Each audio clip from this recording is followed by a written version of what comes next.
A few years ago, e-bikes were the sort of thing you saw and thought, yeah, that's not a real bike. Big batteries, weird frames, usually being ridden by someone wearing jeans and a backpack. Most people either laughed at them or just ignored them entirely. But now, they're everywhere. E-bikes. E-bikes. Illegal e-bikes. Record number of illegally modified e-bikes. In just a few years, they've had a bit of a glow up. Yeah, boy. E-bikes went from being the awkward, slightly embarrassing cousin of cycling to a $40 billion global industry. And the weirdest part, most people didn't even notice it was happening. So how did something that was basically a cycling meme become the fastest growing form of transport on the road? This is the story of how e-bikes went from mocked to mainstream, and why no one was ready for it. So, if they're so popular now, why did everyone hate e-bikes to begin with? When they first started popping up, the reaction was pretty much what you'd expect from any tight-knit hobby: instant rejection. In the eyes of traditional cyclists, putting a motor on a bike was ridiculous. It was cheating, lazy, not real biking. Some saw it as the end for proper biking, like turning up to a running race on a scooter, overtaking everyone, and then getting a medal for the effort. You could spot the comments from a mile off. May as well get a moped, this is why biking's gone soft. And this wasn't just anonymous internet moaners. My brother, Sam Pilgrim, a pro freeride mountain biker for those of you who don't know, got absolutely rinsed online when he signed with Highbike, a predominantly e-mountain bike brand. People said he'd sold out, that it was the start of his downfall. But looking back now, it wasn't the end of anything. It was the start of something much, much bigger. Now, technically, e-bikes have been around for decades. The first proper designs started showing up back in the 90s, but those early ones? Massive batteries, heavy frames, horrible range. They looked like a school science project, and they rode like one too. For years, nobody really cared, because back then, e-bikes weren't cool. They weren't sleek, they weren't powerful, and they definitely weren't something your average rider wanted to be seen on. The real story of e-bikes didn't start with the first blueprint. It started the moment people stopped laughing and started buying. So, how did we go from internet rage and purist forums to everyone and their nan suddenly riding an e-bike? Well, the timing was weirdly perfect. First, the tech. Batteries got lighter, motors got smaller, charging got quicker, and the bikes, they stopped looking like science experiments and started looking, well, pretty decent actually. Some even hid the battery completely, frame integrated, no cables hanging off like some DIY job. Suddenly, you had e-bikes that didn't scream, "I gave up." They just looked like bikes, with a secret. And brands leaned into that. They knew people didn't want to feel like they were riding a medical device. They wanted something subtle, practical, a bit stylish, and maybe even cool. Then came COVID. One day, public transport was fine. The next, sitting next to someone on a train, even breathing felt like I should run away. Nobody wanted to be near anyone, but people still needed to get to places. E-bikes became the get out of jail free card. They were fast, low contact, and didn't require petrol or a license. If you lived in a city, they made way more sense than a car, and if you lived on a hill or you just hadn't seen the gym in 5 years, they were a lifesaver. For older riders, they were the difference between riding or not. For delivery workers, it meant more shifts with less fatigue. For teenagers, it was freedom without the paperwork. And then there was the internet.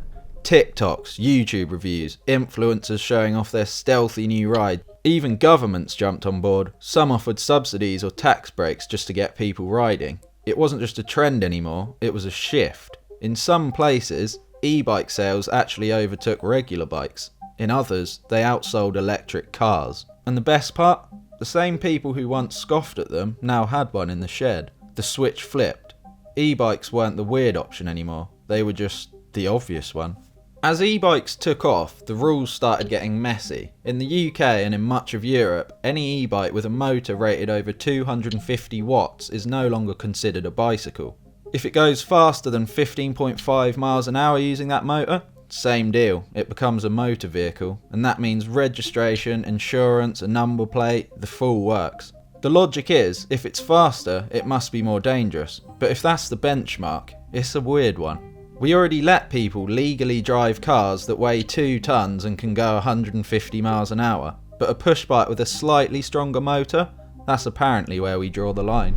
I mean, a 750 watt e-bike still has pedals, it still needs rider input, it maxes out at what, 20, maybe 25 miles per hour at a push? And yet it's treated like it's in the same class as a petrol scooter.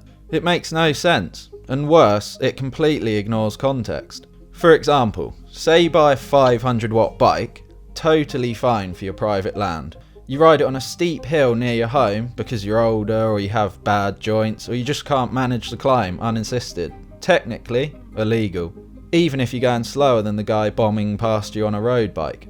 But flip the scenario, a delivery driver buys a street legal 250 watt e-bike, then de-restricts it using a 30 quid controller from eBay.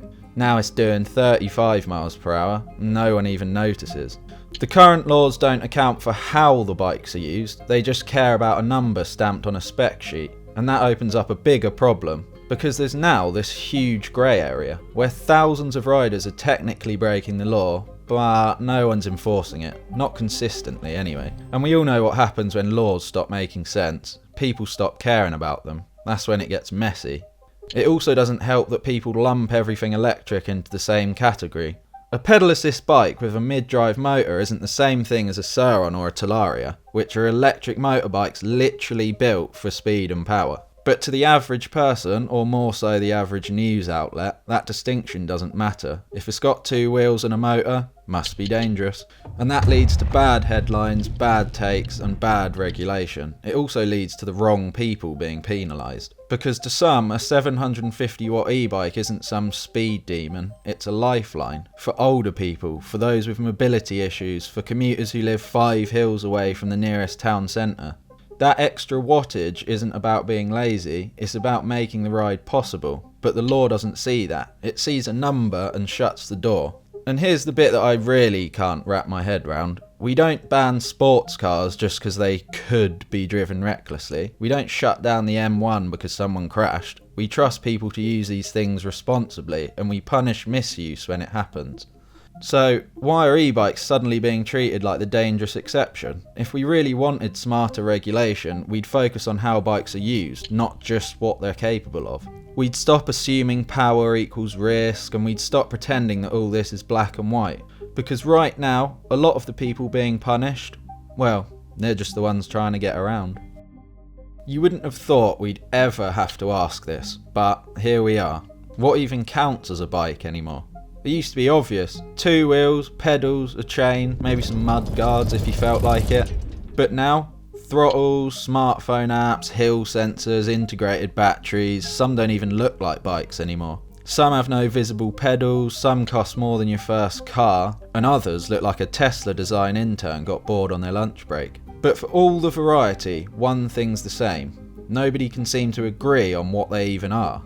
Are they bikes, mopeds, or just bikes with 2 wheels and a little bit of help? The line between bike and vehicle isn't just blurry, it's actually starting to vanish. And it's not just about e-bikes anymore, it's about everything that moves people around. Scooters, cargo trikes, skateboards. There are companies building electric prams now, like no joke, pushchairs with motors. One even has a setting where it can follow you. Are we going to start regulating those next? Sorry mate, that buggy's been de-restricted, off to the DVLA with you. The point is, the future isn't one big shift, it's 1,000 tiny ones, none of which fit neatly inside a legal box from the 1980s. And if we're already arguing over what a bike is, what happens when the next thing shows up? What happens when transport becomes so modular, so connected, and so personalised that no one can agree on what to call it, let alone how to regulate it? That's what e-bikes have started to expose. Not just a gap in the law, but a gap in how we even think about movement. Right now, most laws treat e-bikes like a numbers game. 250 watts, safe. 750 watts, dangerous. Simple, but stupid. It's like banning cars because they could speed, even if no one's actually speeding. Or banning skateboards because someone once ollied into a bin. We're not banning things because they have caused problems, we're banning them because they might. And maybe that is the bigger problem. Because we didn't get here by accident, we got here because the world changed, quietly. And now the systems meant to control it are struggling to keep up. So, maybe e-bikes weren't the revolution, maybe they were just the warm-up. the warning shot. The thing that showed us, when you combine tech, convenience and actual usefulness, people will adopt it way faster than you're ready for.